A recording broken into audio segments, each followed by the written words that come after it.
Hello viewers, যারা class 10 এ পড়ছো, আজকে তাদেরকে আমি বাংলা তোমাদের তৃতীয় পাঠ রয়েছে হারিয়ে যাওয়া কালি কলম। সেখান থেকে আজকে তোমাদের আমি প্রশ্নগুলো যেগুলো ইম্পর্টেন্ট সেগুলো বলে দেবো। ঠিক আছে? তো তোমাদের এই যে হারিয়ে যাওয়া কালি কলম প্রবন্ধটি রয়েছে, এই প্রবন্ধের যে লেখক তিনি কে? তিনি হচ্ছে শ্রীপান্থ। এই শ্রীপান্থ আর কিছুই না, লেখকের ছদ্মনাম। তো কি দেখা রয়েছে উৎস পড়লে আরো ভালো বুঝতে পারবে। শ্রীপান্থ ছদ্মনামের আড়ালে লেখক শ্রী নিখিল সরকার রচিত হারিয়ে যাওয়া কালিকলম প্রবন্ধটি তার হারিয়ে যাওয়া কালিকলম ও মন গ্রন্থের অন্তর্ভুক্ত। ঠিক আছে, প্রত্যেকটা গল্প হোক বা কবিতা হোক, তোমাদের প্রত্যেককে আমি রিকোয়েস্ট করব তোমরা কিন্তু অবশ্যই উৎসটা ভালো করে পড়ে রেখো। প্রথম প্রশ্ন, হারিয়ে যাওয়া কালিকলম প্রবন্ধের লেখক শ্রীপান্থের আসল নাম কি? একটু আগেই বললাম, নিখিল সরকার। মনে রাখ, লেখে তিনজন। এই তিনজন কে কে? হারিয়ে যাওয়া কালিকলম প্রবন্ধে বর্ণিত বাংলার প্রবাদ অনুযায়ী এই তিনজন হলো কালি, কলম আর মন। লেখক যেখানে কাজ করেন সেটা কিসের অফিস? হারিয়ে যাওয়া কালিকলম প্রবন্ধের লেখক শ্রীপান্থ যেখানে কাজ করেন সেটা লেখালেখির অফিস। তারপর, কিন্তু আমি ছাড়া কারো হাতে কলম নেই কেন? লেখক শ্রীপান্থ কাজ করতেন একটি সংবাদপত্র অফিসে। সেখানে একমাত্র তিনি কলমে লিখতেন, বাকি সকলেই লিখতেন কম্পিউটারে। তাই কারো হাতে কলম থাকতো না। লেখকরা মাঝে মাঝে লেখা থামিয়ে পর্দার দিকে তাকাচ্ছেন কেন? দেখো, লেখকরা ইতিমধ্যে যা লিখেছেন তা পর্দায় ফুটে উঠেছে, সেগুলো পড়ার জন্যই তারা মাঝে মাঝে পর্দার দিকে তাকাচ্ছেন। কারা কিভাবে লেখকের লেখাকে ছাপার জন্য তৈরি করে দেন? লেখকের সহকর্মীরা তাকে ভালোবেসে তার লেখা কম্পিউটারে টাইপ করে ছাপার জন্য তৈরি করে দেন। দায়সারাভাবে কোনো মতে সেদিনকার মতো কাজ ছাড়তে হয়। বক্তার এমন মন্তব্যের কারণ কি? লেখক অফিসে কলম নিয়ে না এলে সেদিন তার লেখায় ব্যাঘাত ঘটত। চেষ্টা করেও যদি বা ভোতামুখ একখানি কলম জুটত, তাতে লিখে সুখ পেতেন না। লেখক কাজটি তখন দায়সারাভাবে সারতেন। কাল গুণে বুঝি আর আজ আমরাও তাই। বক্তব্যটি পরিস্ফুট করো। বলছে কাল গুণে বুঝি আজ আমরাও তাই। বলছে লেখকের লেখালেখির অফিস অথচ কলম নেই। তাই কালি নেই, কলম নেই বলে আমি মুন্সি প্রবাদটির মাধ্যমে তিনি বলতে চেয়েছেন আমরাও যেন তা অনুসরণ করছি। বড়রা শিখিয়ে দিয়েছিলেন। বড়রা কি শিখিয়ে দিয়েছিলেন? দেখো, লেখকরা ছোটবেলায় বাঁশের কঞ্চি দিয়ে কলম বানাতেন। বড়রা তখন কলমের মুখটা সরু করার সঙ্গে সঙ্গে চিরের দেওয়ার কথাও শিখিয়ে দিতেন, কালি যাতে চুইয়ে পড়ে। বোঝা গেল? আর সেগুলো বান্ডিল করে নিয়ে যেতাম স্কুলে। সেগুলো বলতে কিসের কথা বলা হয়েছে? লেখকরা ছোটবেলায় কলা পাতাকে কাগজের মতো করে কেটে তাতে স্কুলের কাজ করতেন। মাস্টার মশাইকে দেখানোর জন্য সেগুলো বান্ডিল করে নিয়ে যাওয়ার কথা এখানে বলা হয়েছে। বোঝা গেল? আমরা কালিও তৈরি করতাম নিজেরাই। কালি তৈরির পদ্ধতিটি কিরূপ ছিল? লেখকেরা কিভাবে সহজ পদ্ধতিতে কালি তৈরি করতেন? দুটো প্রশ্নে কিন্তু একই উত্তর। কড়াইয়ের ভুসো কালি জলে গুলে তাতে হরিতকি ঘষে বা আতপ চাল পোড়া মিশিয়ে সবশেষে খুন্তিকে লাল করে পুড়িয়ে সেই জলে ছাকা দিয়ে কালি তৈরি হতো। প্রসেসটা কিন্তু মনে রাখবে। ঠিক আছে? দোয়াত মানে মাটির দোয়াত। দোয়াত বলতে কি বোঝায়? দোয়াত হলো কালি রাখার পাত্র। ছোটবেলায় কালি তৈরির পর ন্যাকড়ায় ছেঁকে লেখকরা মাটির দোয়াতে ঢেলে রাখতেন। দোয়াত মাটি ছাড়াও কাঁচ ও অন্যান্য ধাতুর হতো। ঠিক আছে? প্রাচীনকালে কালি তৈরি প্রসঙ্গে অভিমত কি ছিল? প্রাচীনকালে তিল, ত্রিফলা আর শিমুল ছাল ছাগলের দুধে ফেলা লোহার পাত্রে রেখে অন্য একটি লোহার খুন্তি দিয়ে উপকরণগুলো ঘষে কালি বানাতেন। ঠিক আছে? লেখক ভারতে না জন্মে যদি প্রাচীন মিশরে জন্মাতেন তবে কি করতেন? দেখো উত্তর। লেখক যদি ভারতে না জন্মে প্রাচীন মিশরে জন্মাতেন তবে নীল নদের তীর থেকে নলখাগড়া ভেঙে সেটাকে ভোঁতা করে তুলি কিংবা ছোচলো করে কলম বানাতেন। ঠিক আছে? এগুলো খুব ভালো করে পড়বে। কলম সেদিন খুনিও হতে পারে বই কি। বক্তব্যটি স্পষ্ট করো। খ্রিস্টের জন্মের আগে রোমের অধীশ্বর জুলিয়াস সিজার ব্রোঞ্জের কলম বা স্টাইলাস দিয়ে কাশকাকে আঘাত করেছিলেন। সেই কথাই এখানে কিন্তু বলা হয়েছে যে কলম সেদিন খুনিও হতে পারে বই কি। পালকের কলমও আর চোখে পড়ে না। হারিয়ে যাওয়া কালি কলম প্রবন্ধ থেকে পালকের কলম সম্পর্কে কি জানা যায়? অথবা কুইল কি? কুইল মানে তোমরা প্রত্যেকেই জানো পালক। বলতে পালকের কলমের ইংরেজি নাম হচ্ছে কুইল। কার্জন বাঙালি সাংবাদিকদের ইংরেজি দেখে নাম দেন বাবু কুইল ড্রাইভার্স। বাবু কুইল ড্রাইভার্স। এখন এই কুইল কেবল পুরনো দিনের ছবিতেই কিন্তু দেখা যায়। কলম বিক্রি পেশা সম্পর্কে হারিয়ে যাওয়া কালিকলম প্রবন্ধে লেখক কি বলেছেন? শ্রীপান্ত তার প্রবন্ধে কলম বিক্রি পেশা সম্পর্কে এক বিদেশি সাংবাদিকের কথা প্রতিধ্বনি করে বলেছেন যে চৌরাঙ্গীর ফুটপাতের প্রতি 3 জন বিক্রেতার একজন হলেন কলম বিক্রেতা। ঠিক আছে, ও দিদি আপনার খোপায় কলম, প্রসঙ্গটি বুঝিয়ে দাও।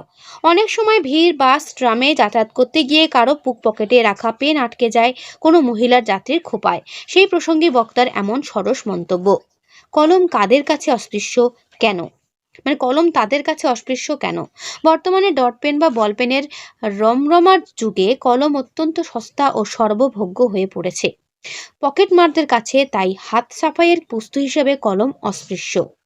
আবার তিনি ছুটলেন কালির সন্ধানে। কে কেন কালির সন্ধানে ছুটলেন?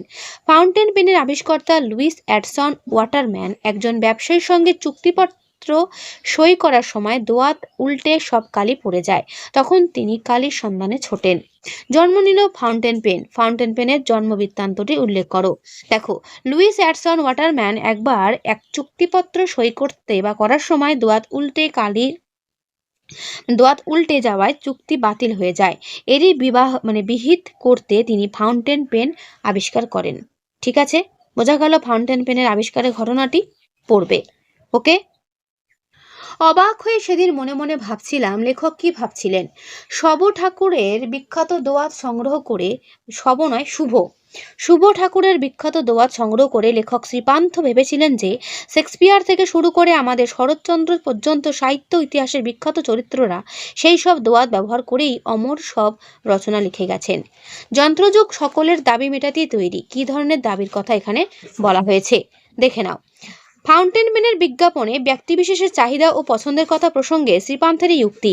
কোম্পানি বিভিন্ন শ্রেণী লেখকদের জন্য 700 রকমের নিব ও ধনীদের জন্য সোনায় গড়া হিরে বসানো কলমও তৈরি করেছিল।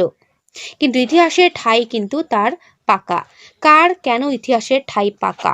দেখো, কম্পিউটারের যুগে কলমের সুদিনের অবসান হয়েছে, তবু ইতিহাসে কলমের স্থান পাকা। মোগল সহ বিশ্বের সব দরবারি লিপিকুশলীরা বিশেষভাবে সম্মানিত হয়ে এসেছেন এই কলম দিয়ে লিখেই। শ্রীপান্থের লেখা হারিয়ে যাওয়া কালিকলম প্রবন্ধটি থেকে 18 শতকের লিপিকরদের পারিশ্রমিক সম্পর্কে কি জানতে পারা যায়? বলছে, অষ্টাদশ শতকে একজন লিপিকর 4 খণ্ড রামায়ণ কপি করে পেয়েছিলেন নগদ 7 টাকা, কিছু কাপড় আর মিঠাই। বোঝা গেল? সম্ভবত শেষ পর্যন্ত নিবের কলমের মানমর্যাদা বাঁচিয়ে রেখেছিলেন একমাত্র সত্যজিৎ রায়। এ কথার যৌক্তিকতা কতখানি?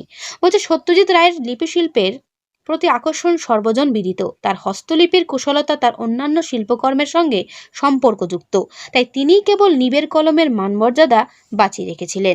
সেই আঘাতেরই পরিণতি নাকি তার মৃত্যু। কোন আঘাতের পরিণতির কথা বলা হয়েছে? বাংলা সাহিত্যে কঙ্কাবতী ও ডমরুধর এ স্রষ্টা ত্রৈলোক্যনাথ মুখোপাধ্যায় নিজের হাতে কলম অসাবধানতাবশত বুকে বিধে মারা যান। সেই ঘটনার কথা এখানে বলা হয়েছে। লেখক শ্রীপান্ত ছোটবেলায় কিসে হোম টাস্ক করতেন? লেখক শ্রীপান্ত ছোটবেলায় কলা পাতা কেটে কাগজের মতো সাইজ করে নিয়ে তাতে হোম টাস্ক করতেন। ইম্পর্টেন্ট প্রশ্ন। ফাউন্টেন পেনের আবিষ্কারককে একটু আগে আমরা পড়লাম লুইস অ্যাডসন ওয়াটারম্যান। ঠিক আছে, দুজন সাহিত্যিকের নাম করো যাদের নেশা ছিল ফাউন্টেন পেন সংগ্রহ করা। একজন হচ্ছে শৈলজানন্দ মুখোপাধ্যায়, আর একজন হচ্ছে শরৎচন্দ্র চট্টোপাধ্যায়। এরা দুজন সাহিত্যিক যারা কিনা নেশা ছিল ফাউন্টেন পেন সংগ্রহ করা। হারিয়ে যাওয়া কালিকলমে বর্ণিত সবচেয়ে দামি কলমটির দাম দেখো কি বলছে। প্রামোদিক শ্রীপান্তের হারিয়ে যাওয়া কালিকলম রচনা অনুসারে সবচেয়ে দামি কলমটির দাম ধার্য হয়েছিল 2500 পাউন্ড। এখনকার বাজার দরে 1 পাউন্ড সমান 75 টাকা হিসেবে ভারতীয় মুদ্রায় 1,87,500 টাকা। বোঝা গেল? তারপর আমরা ফেরার পথে কোনো পুকুরে তা ফেলে দিয়ে আসতাম। বক্তা কেন তা পুকুরে ফেলে দিতেন? হারিয়ে যাওয়া কালিকলম রচনা অনুসারে লেখকেরা ছোটবেলায় হোম টাস্ক করতেন কলা পাতায়। স্কুলে মাস্টারমশাই তা দেখে ছিঁড়ে ফেরত দিলে পড়ুয়ারা সেগুলোকে পুকুরে ফেলে দিয়ে আসতো। কারণ গরুকে অক্ষর খাওয়ানো পাপ, তাই অমঙ্গলের হাত থেকে রক্ষা পেতেই এমন ব্যবস্থা করত। ঠিক আছে, যেগুলো আমি ছোট প্রশ্ন দিলাম ওগুলো ছোট প্রশ্নের জন্য করবে। এবার বড় প্রশ্ন দেখে নাও। জন্ম নিল ফাউন্টেন পেন। ফাউন্টেন পেনের স্রষ্টাকে বাংলায় কে এই পেনের নামকরণ করেছিলেন? ফাউন্টেন পেনের জন্ম বৃত্তান্তটি সংক্ষেপে লেখো। দেখে নাও পুরোত্তর। এগুলো আমি আর পড়বো না, ছোট প্রশ্ন যেহেতু ছোট ছোট ছিল তাই পড়ে তোমাদের শুনিয়ে দিয়েছি। এগুলো কিন্তু তোমরা একবার দেখে নিও। কালি কলমের প্রতি ভালোবাসা হারিয়ে যাওয়া কালি কলম প্রবন্ধে কিভাবে ফুটে উঠেছে তা আলোচনা করো। দেখে নাও পুরো উত্তর। বইটা সরিয়ে তোমাদের প্রত্যেককে আমি পুরো উত্তর দেখিয়ে দেবো। যাদের বই আছে তারাও দেখে নাও, যাদের বই নেই তারাও দেখে নাও। কলম তাদের কাছে আজ অস্পৃশ্য। কলম কাদের কাছে অস্পৃশ্য? প্রবন্ধ অনুসারে অস্পৃশ্য হওয়ার কারণ কি? লেখো। দেখে নাও পুরো উত্তর। বইটা সরিয়ে পুরো উত্তর আমি দেখিয়ে দিলাম। আমার অনেক স্টুডেন্ট আমাকে কমেন্টে জানিয়েছিল যে এই অধ্যায় থেকে সাজেশন প্রশ্নগুলো বলে দিতে। তো দেখে নাও কি কি প্রশ্ন হলো। এত বছর পরে সেই কলম যখন হাতছাড়া হওয়ার উপক্রম, তখন মনে কষ্ট হয় বই কি। লেখক যেসব কলমের কথা বলেছেন তার পরিচয় দাও। এই প্রসঙ্গে কালি তৈরির ঘরোয়া পদ্ধতিটি বর্ণনা করো। এরকম লাইন তুলে তোমাদের কিন্তু প্রশ্ন আসতে পারে। আশ্চর্য সবই আজ অবলুপ্তির পথে। কোন জিনিস আজ অবলুপ্তির পথে? এই অবলুপ্তির কারণ কি? এ বিষয়ে লেখকের মতামত কি? দেখে নাও পুরো উত্তর। বইটা সরিয়ে পুরো উত্তর তোমাদের সামনে আমি তুলে ধরলাম। এই পর্যন্তের উত্তর কিন্তু শেষ। তো তোমাদের বাংলা তৃতীয় পাঠ হারিয়ে যাওয়া কালিকলম প্রবন্ধ থেকে যেগুলো আমি সাজেশন প্রশ্ন দিলাম সেগুলো ভালো করে করো, তাহলেই হবে। তো কেমন লাগলো প্রশ্নগুলো অবশ্যই কমেন্টে জানিও। ভালো লাগলে লাইক ও বন্ধুদের কাছে শেয়ার করে দিও। যত পারো বন্ধুদের কাছে শেয়ার করে দিও। তাহলে আজকে আমি এখানেই শেষ করছি। দেখা হবে নেক্সট ভিডিওতে। ভালো থেকো সব।